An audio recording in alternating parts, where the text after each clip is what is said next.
के इस online session में हम लोग डिफिनिट इंटीग्रेशन के प्रॉपर्टी पर डिस्कशन करेंगे। मतलब कि प्रॉपर्टीज ऑफ डिफिनिट इंटीग्रेशन क्या होता है। तो सबसे पहले हम लोग एक नंबर प्रॉपर्टी से शुरू करेंगे। तो पहले मैं लिख रहा हूं, इसका पहला प्रॉपर्टी क्या होता है। तो प्रॉपर्टी नंबर 1 में देखेंगे कि अगर डिफिनिट इंटीग्रेशन में सेम लिमिट में वेरिएबल को बदल दे तो भी हमारा आंसर क्या आएगा, सेम आएगा जैसे x के वेरिएबल में लिखें। लेकिन अगर इसी लिमिट में x के जगह y कर दिया जाए तो हमारा वैल्यू क्या आएगा, सेम आएगा। तो पहले प्रॉपर्टी को याद रखना है कि x y के फॉर्म में हो या z के फॉर्म में हो, लिमिट सेम होना चाहिए और फंक्शन सेम होना चाहिए। उसी तरह फिर हम लोग सेकेंड नंबर प्रॉपर्टी देखेंगे।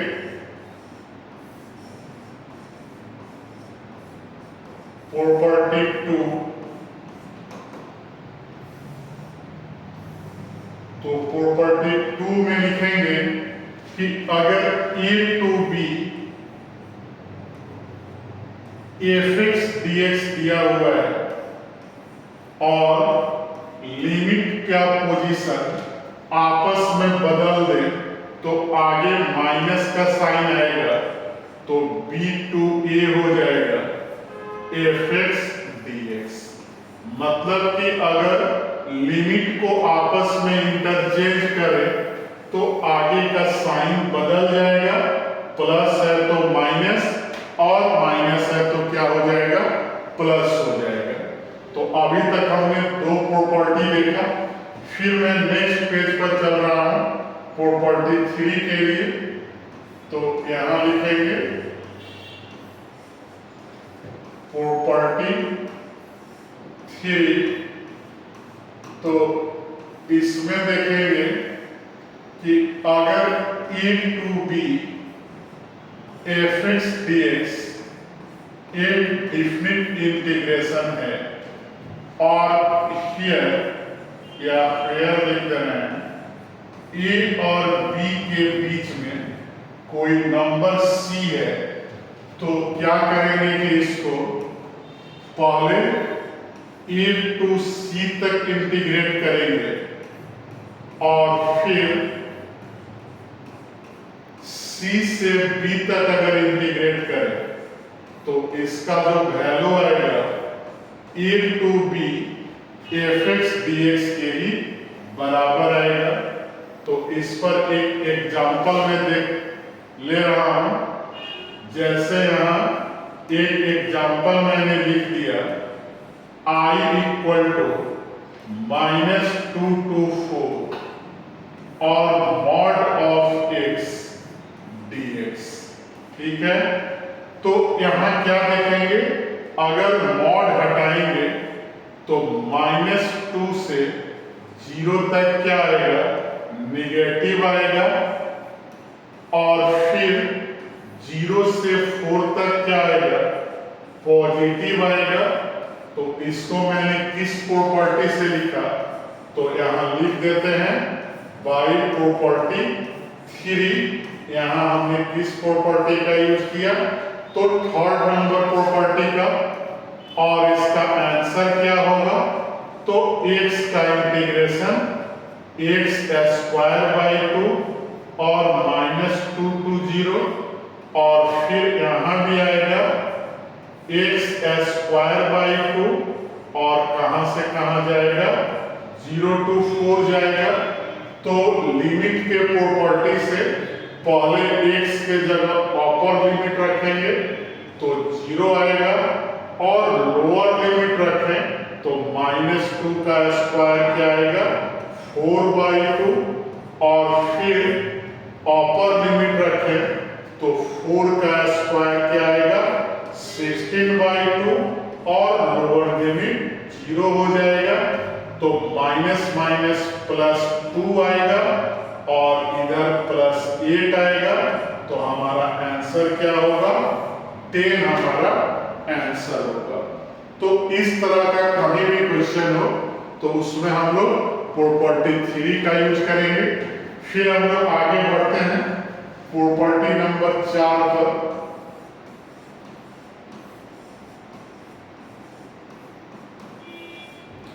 4 नंबर प्रॉपर्टी देखेंगे कि इस प्रॉपर्टी में क्या फॉर्मूला होता है।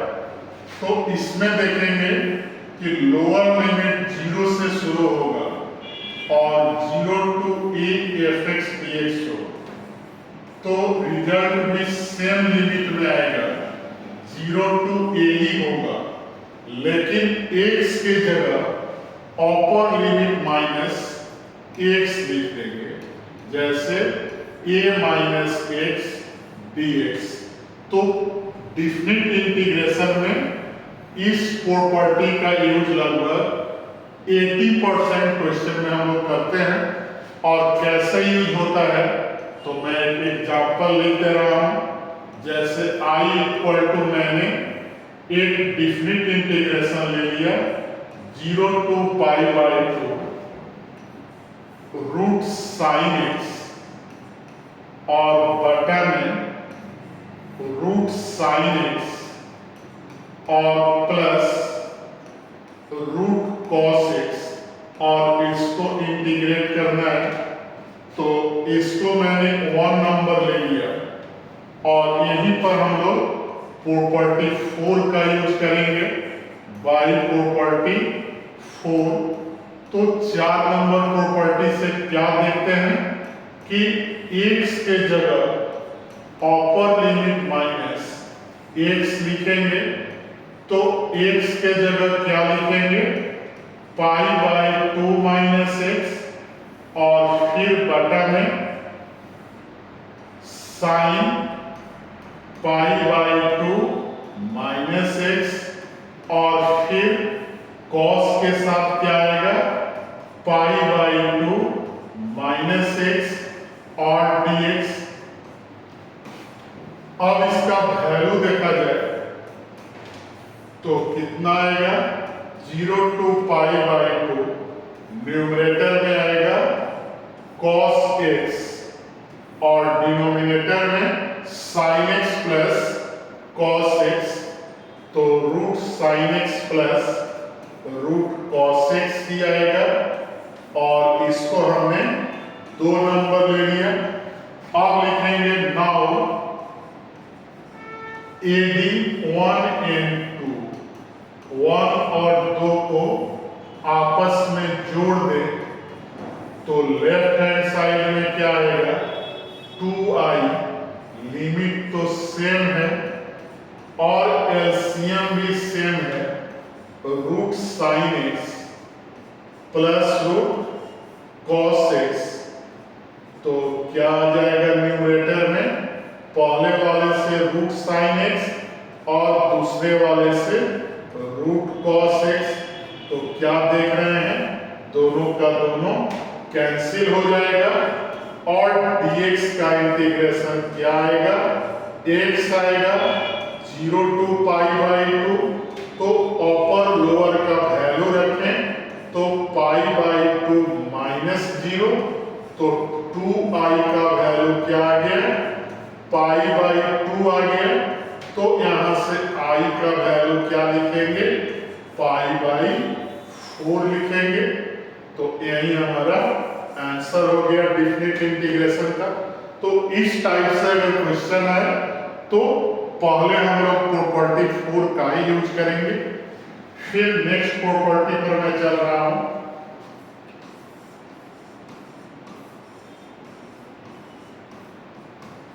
प्रॉपर्टी नंबर 5,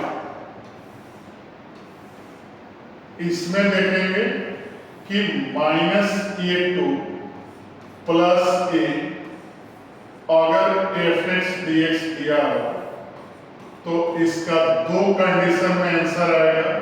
पहला आएगा 2 times 0 to a fx dx और कंडीशन क्या होगा, इसके लिए कंडीशन होगा कि if fx is an even function, अगर f क्या हो, इवन फंक्शन हो, मतलब कि f of minus x f of x के बराबर हो और एक वैल्यू इसका 0 आएगा, और इसमें क्या लिखेंगे कि if fx is an odd function.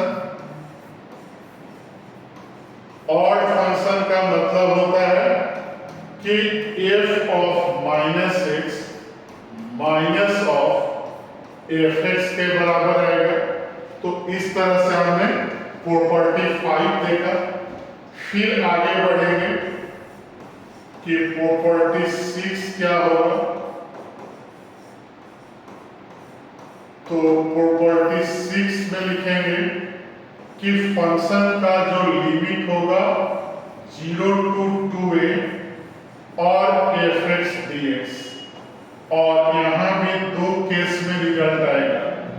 पहला केस आएगा 2 times 0 to a और fx dx, और इसके लिए केस क्या होगा कि if f of 2a minus x fx के बराबर हो और एक वैल्यू 0 आएगा, और इसके लिए केस होगा कि f of 2a minus x minus of fx के बराबर हो।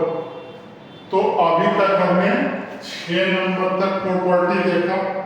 फिर नेक्स्ट देखेंगे प्रॉपर्टी 7।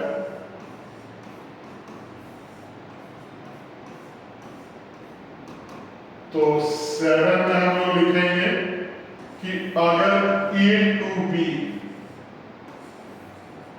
fx dx है तो हमारा लिमिट सेम होगा, a to b ही होगा, लेकिन x की जगह upper limit plus lower limit करके x को माइनस करेंगे। तो a plus b minus x से अगर x को ट्रांसफर कर दे तो भी हमारा वैल्यू क्या आएगा, सेम ही आएगा।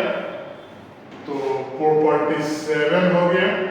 और लास्ट नंबर प्रॉपर्टी हमारा होता है प्रॉपर्टी 8, जो एक स्पेशल प्रॉपर्टी है और इसको समझ लेना है। इसको हम लोग डिफरेंशिएशन से लिखते हैं। जैसे डिफरेंशिएशन के अंदर में अगर डिफरेंट इंटीग्रेशन हो और इसका लिमिट क्या हो 5t to f of t और f of x dx का इंटीग्रेशन हो और इसको हमने t के रिस्पेक्ट में ब्रेक कर दिया, तब देखेंगे कि इसका वैल्यू क्या होगा। तो इसके वैल्यू के लिए याद रखना है f ऑफ, पहले हम लोग क्या करेंगे कि अपर लिमिट लिख देंगे और फिर क्या आएगा इनटू f डैश t आएगा, मतलब कि ft का डिफरेंशिएशन, फिर माइनस लोअर लिमिट लिखेंगे x के जगह पर, और फिर क्या आएगा 5 डैश t आएगा, और यहाँ लिख देना है कि f डैश t का क्या मतलब होता है। तो differentiation of f of t with respect to. तो टोटल 8 प्रॉपर्टी हमने देखा डिफरेंट इंटीग्रेशन के केस में। तो हमारे वीडियो को लाइक, चैनल को सब्सक्राइब और फेसबुक आईडी को फॉलो करते रहें। Thank you.